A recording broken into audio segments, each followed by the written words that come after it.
আমাদের এই দক্ষিণ এশিয়ার ক্যান্সার হলো গুজরাটের কসাইরা।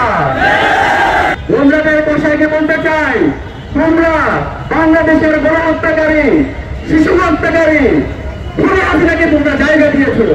আমরা ভারতীয় হিন্দুত্ববাদীদেরকে সতর্ক করতে চাই, তোমরা সাবধান হয়ে যাও। মধ্যপ্রাচ্যের ক্যান্সার হলো ইসরায়েলি জায়নিস্টরা, আর আমাদের এই দক্ষিণ এশিয়ার ক্যান্সার হলো ভারতের উগ্র হিন্দুত্ববাদীরা। আমাদের এই দক্ষিণ এশিয়ার ক্যান্সার হলো গুজরাটের কসাইরা। 2025 সালের 3 এপ্রিল আমাদের মুসলমানদের পূর্বপরন্তের যে অর্থকৃত সম্পত্তি আছে, আমাদের যে মসজিদ গুলো আছে, আমাদের যে এতিমখানাগুলো আছে, আমাদের যে হেরিটেজ গুলো আছে, ভারতের মধ্যে প্রায় 8,000-এর উপরে আমাদের অর্থকৃত আমাদের পূর্বপুরুষের সম্পত্তি আছে।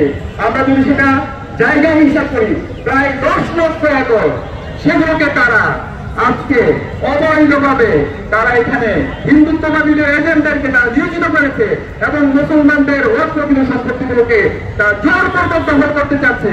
মুসলমানদের কালচারকে, মুসলমানদের হেরিটেজগুলোকে তারা ধ্বংস করার জন্য ষড়যন্ত্র চক্রান্ত করছে। আমরা মোদীকে সতর্ক করতে চাই, আমরা ভারতীয় হিন্দুত্ববাদীদেরকে সতর্ক করতে চাই, তোমরা সাবধান হয়ে যাও। মুসলমানরা বিরাট জাতি, সারা বিশ্বের মুসলমানরা আমরা ঐক্যবদ্ধ। আমাদের পূর্বপুরুষের সম্পত্তি নিয়ে তোমরা যদি অন্যায়ভাবে দখলদারিত্ব করতে চাও, তোমাদের পরিণতি বাংলাদেশে তোমাদের দূষণ ঘুরে আসলে যে পরিণত হয়েছিল তার চাইতে তোমাদের খারাপ পরিণতি হবে।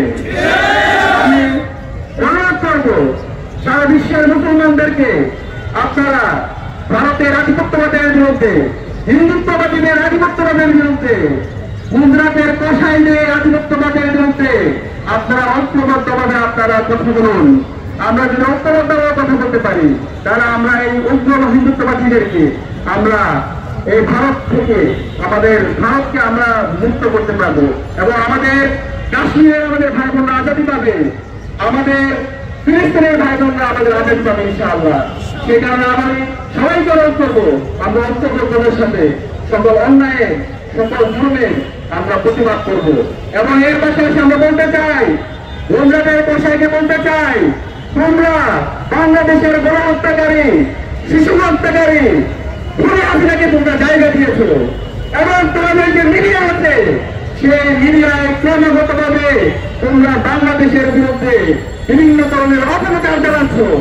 বাংলাদেশে যে সাম্প্রদায়িক সম্প্রীতি আছে সেই সাম্প্রদায়িক সম্প্রীতিকে নষ্ট করার জন্য তোমরা ক্রমাগতভাবে বিভিন্ন ধরনের প্রপাগান্ডা চালাচ্ছ। কিন্তু বাংলাদেশের আপনার ছাত্র জনতা তারা যথেষ্ট তারা সচেতন। আমাদের এই দেশের যে দীর্ঘদিনের সাম্প্রদায়িক সহাবস্থান আছে, সাম্প্রদায়িক যে সৌন্দর্য আছে, সেটা আমরা বিশ্বের বুকে নজির স্থাপন করবো ইনশাআল্লাহ। আমি বাংলাদেশের সকল ধর্মগ্রন্থে হিন্দু, বৌদ্ধ, চাকমা, বাংলা, ত্রিপুরা, রাখাইন, মুসলমান সহ আমরা যারা আছি, আমরা ঐক্যবদ্ধভাবে এই ভারতের আধিপত্যবাদের বিরুদ্ধে, গুজরাটের কসাইয়ের বিরুদ্ধে, হিন্দুত্ববাদীদের বিরুদ্ধে কথা বলার জন্য আহ্বান জানাচ্ছি এবং যে বিতর্কিত ওয়াকফ চুক্তি করা হয়েছে সেটাকে বাতিল করার জন্য আহ্বান জানিয়ে আমি আমার কথা এখানে শেষ করছি। ইনকিলাব জিন্দাবাদ, বাংলাদেশ ইসলামী ছাত্র শিবির জিন্দাবাদ, ফিলিস্তিন জিন্দাবাদ, কাশ্মীর জিন্দাবাদ, আজাদি।